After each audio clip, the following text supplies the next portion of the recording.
Welcome to the Eating Disorder Therapist podcast. This is a podcast to help you find peace with food and overcome disordered eating.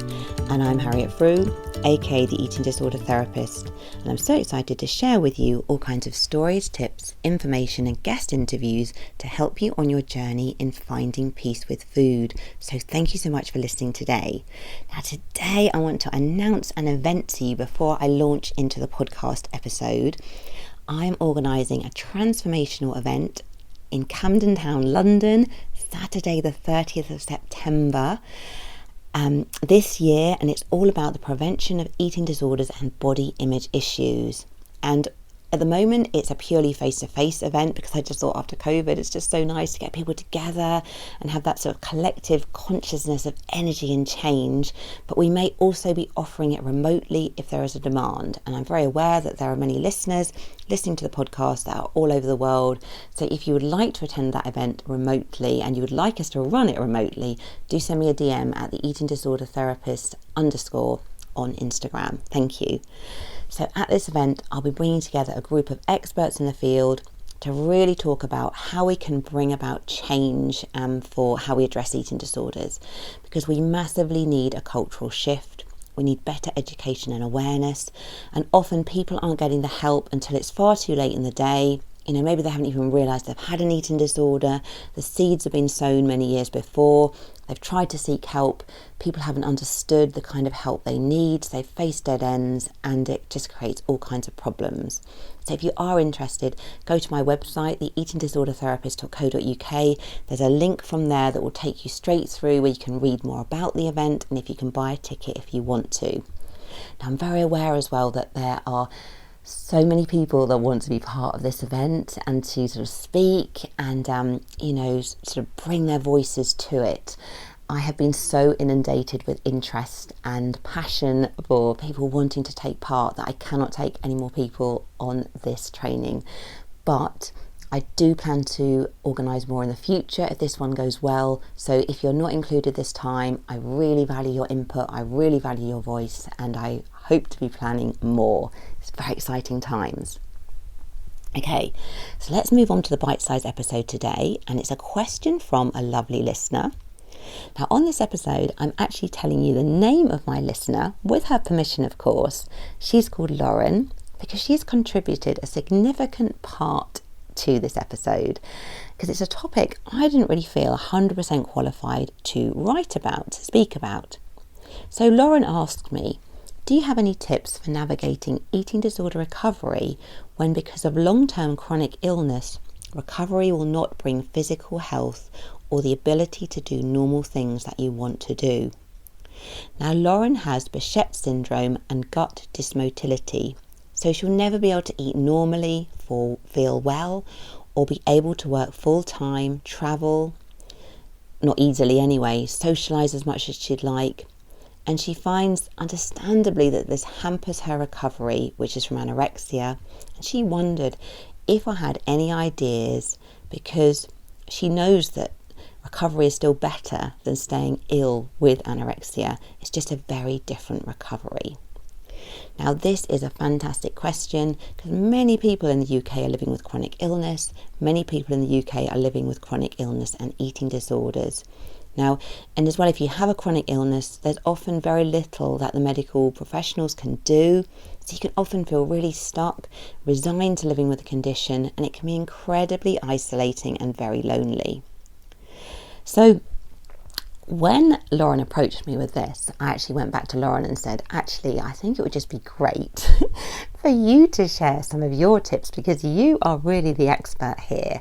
I think, for someone like myself who's in an able body, who hasn't struggled with chronic illness, and I'm very fortunate to be able to kind of go about my life pretty much as I want to with a lot of freedom, I think it's really, really hard to sometimes properly empathise and step into someone else's shoes. So Lauren has really contributed and pretty much written this episode for me. So thank you, Lauren. I'm very, very grateful for that. So before we launch into some of Lauren's valuable tips on how to cope, I wanted to share a little bit about Behçet syndrome and gut dysmotility just from my own research for this episode, just to give listeners an idea. So Behçet's syndrome, or Behçet's disease, is a rare and poorly understood condition that results in inflammation of the blood vessels and tissues. And then gut dysmotility is a condition in which muscles of the digestive system become impaired, and then changes in the speed, strength, or coordination in the digestive organs occurs. So in the normal small intestine, liquefied food and secretions, including digestive enzymes, are pushed onwards by waves of muscular contraction. But when these contractions are impaired, the contents are trapped and can cause distension with symptoms such as bloating, nausea, vomiting, and even malnutrition. Now, I'm not sure specifically which of those symptoms Lauren is experiencing today, but I do know that she has to follow mainly a liquid diet, and she's never going to be able to experience the food freedom that we hear so regularly about on Instagram, and how we sort of talk about when we can very ably kind of eat and we have choice. So, how to navigate eating disorder recovery when living with a chronic illness. So number one, your recovery doesn't look the same. Now, it's almost about learning and accepting that the picture of recovery painted on social media, in books, etc., doesn't apply to everyone, and that your personal recovered life might look very different. Now, this is a huge pill to swallow, isn't it? And I can imagine that this might feel incredibly frustrating, and that someone might wrestle with this and perhaps really experience rage, overwhelm, a sense of injustice and isolation, and many other feelings. Very, very sort of complex situation to come to terms with. Now, of course, as well, maybe eating disorder symptoms numb and protect from the pain at times, and the ED then might provide comfort and safety. But Lauren really talks about allowing yourself to grieve for the loss, that your recovery doesn't look the same as other people's, and learning to create a vision of what a recovered life could be like, focusing on the benefits of life without an eating disorder. I guess as well, this is probably going to be really different for everyone, depending on the chronic illness that you're living with.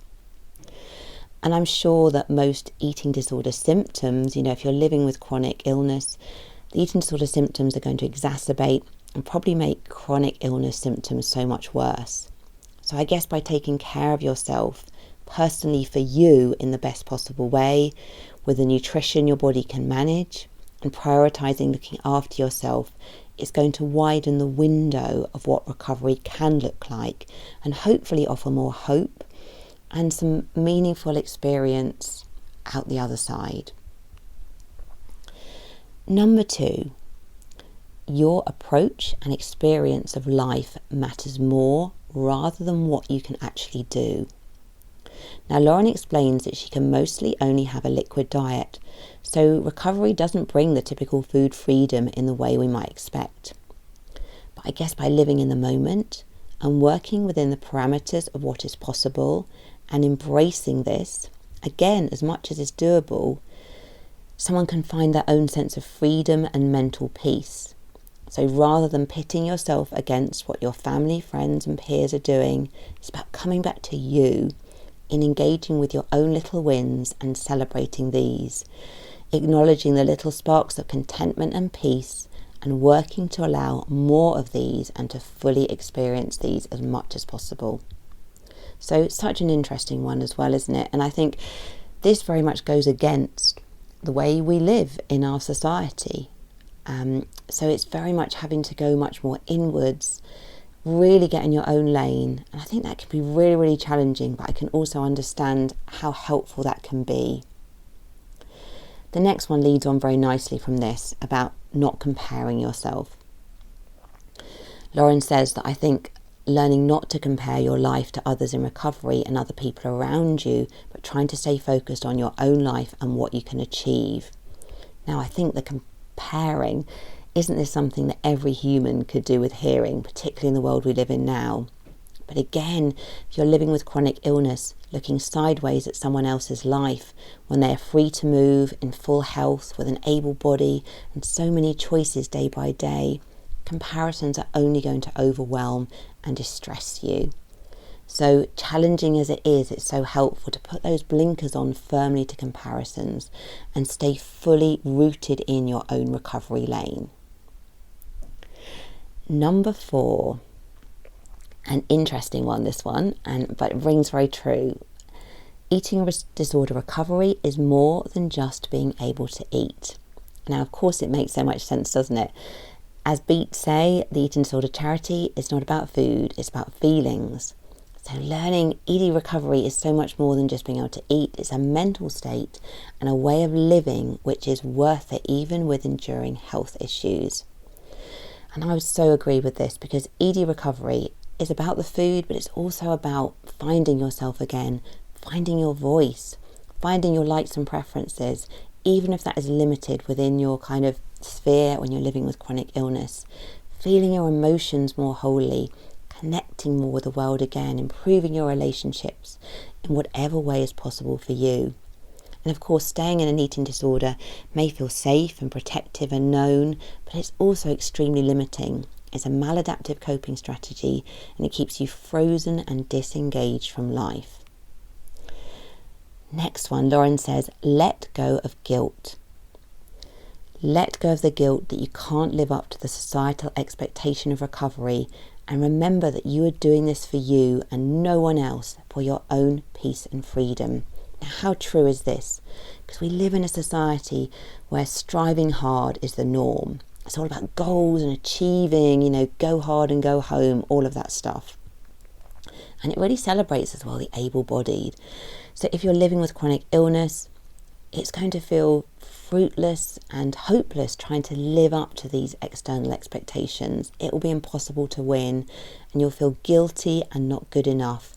But the guilt doesn't serve you. That's not healthy guilt. And, I think it's really important as well to have people around you, I'm just thinking with this as well, who understand your chronic illness as much as is possible and understand what's going on for you, because it's very easy, isn't it, I think, as a society, and when you're someone who's an individual, who's in an able body and you're not living with chronic illness, you can get frustrated with people that are not able to perhaps keep up and do the things that you're doing. And I think we just really need that kind of radical acceptance of meeting someone where they are at. Next one, number 6, seek help that really, really, truly helps you. Now, this is one actually, this is one that I have added in from talking to my sister, who has lived with chronic ME for many, many years and has found this extremely debilitating. And I think with chronic illness, it's something that's so often misunderstood. And when you try and reach out for help, it can feel like going down numerous dead ends. And I think also if you're living with an eating disorder and chronic illness, together as well, that combination of getting the right support you need might also be really, really tricky. So it's really important to continue to seek the help that is right for you. And you may need a different approach from someone who is not struggling with chronic illness. You may need support as well from your friends and family to advocate for your needs, and you may face dead ends before you get the help you need. And as I've said, one of my sisters lives with chronic ME, and she has tried all kinds of different treatment options over the years, which ultimately haven't really served her. And only more recently is she getting help where she feels met by her practitioner with her illness. She feels understood and accepted for the first time, and she's beginning to heal and find her own way. So if you haven't found the help that is really helpful, don't give up on seeking help. It's easy to feel that you're failing at help offered, but sometimes it's because it's not the right help for you. And I just want to give a shout out here as well to an organisation in this country called the Chrysalis Effect, and they support people with chronic illness. So I'm not sure exactly if it covers all chronic illness. I think it tends to be more things like ME, fibromyalgia, that side of things. But if you're suffering from chronic illness and you really want a holistic treatment and you want to be met by practitioners that really understand, the whole organisation is run by a wonderful lady called Elaine, who's come out the other side of her own chronic illness journey. And I would really sort of shout out to this organisation because of they are incredibly helpful. And this is not an ad, this is just based on experience of people that I know accessing help there and feeling met and understood for the first time, which has been really, really liberating for them. So now I'm going to read a piece of writing that Lauren has written about coming to terms with her illness, the grief, the loss, the frustration and the adjustment in expectation around this. Now, I really want to thank Lauren so much for sharing this, because it's a very personal piece of writing, and I know that many people listening are going to find this extremely validating, comforting and supportive to realise that someone else out there is going through very similar things. So I really want to thank you so much, Lauren, for sharing this very personal piece of writing. So it's called Mourning the Loss of Myself. I'm living a life that I never imagined for myself. This is not my life. I feel trapped in a world that was not designed for me. Growing up, I dreamed of all that my life was to be. I was young, ambitious. I was going to marry, be a successful doctor, travel the world, embrace the outdoors, and have a life packed full of experience and people. Instead, I'm 30 years old and stumbling along a path that was never on my route map. I'm single, unable to work, I cannot exercise, I have not travelled, and I have lost touch with many friends. I wake up late, take a short walk, and sit in the house, not doing much. I cannot eat, and some days it's hard to drink. I'm sad at the person whom I have become. I still have ambition, things in life that I want to achieve, but my body prevents me from fulfilling my potential. I plan to write articles, do research, read books, but I'm tired. I feel ill and I cannot concentrate. So instead I watch TV, something I never had any interest in. I plan to visit friends and help my relatives, but I want to rest. So I lie on my bed and take a nap. My life frustrates me, but I am helpless and the control to change it is beyond my reach. When I say that I am depressed, everyone tells me that only you can change your life. But this is not true. How can I change my life when illness stops me? I know exactly what I want and what it takes to get it, but I'm physically and mentally incapable of achieving this. I never thought I could become this unwell. This is what happens to other people, not me.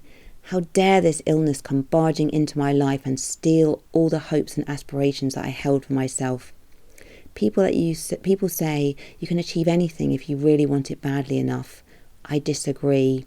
No matter how hard I try to work full time, my body doesn't allow me to do so.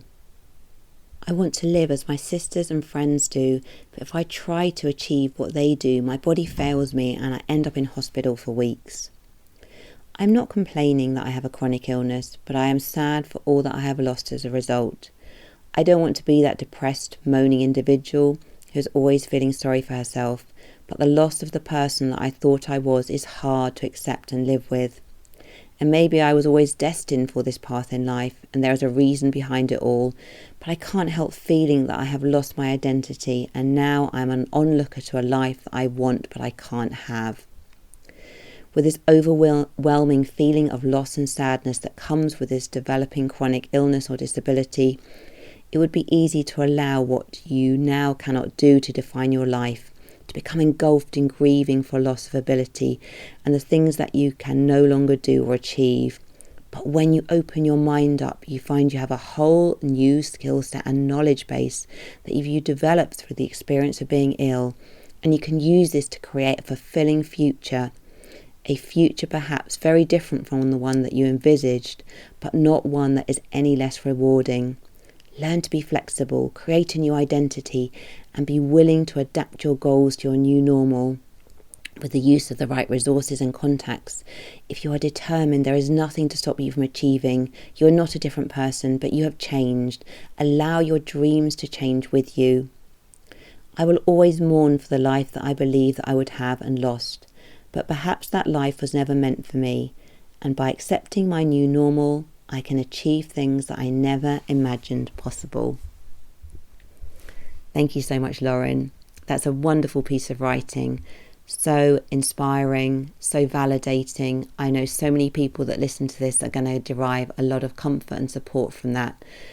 And I just really want to say to you again, thank you just so much for sharing that. And I just really send you lots of love and support on your journey, and it sounds that you are doing some incredible work in this very difficult road.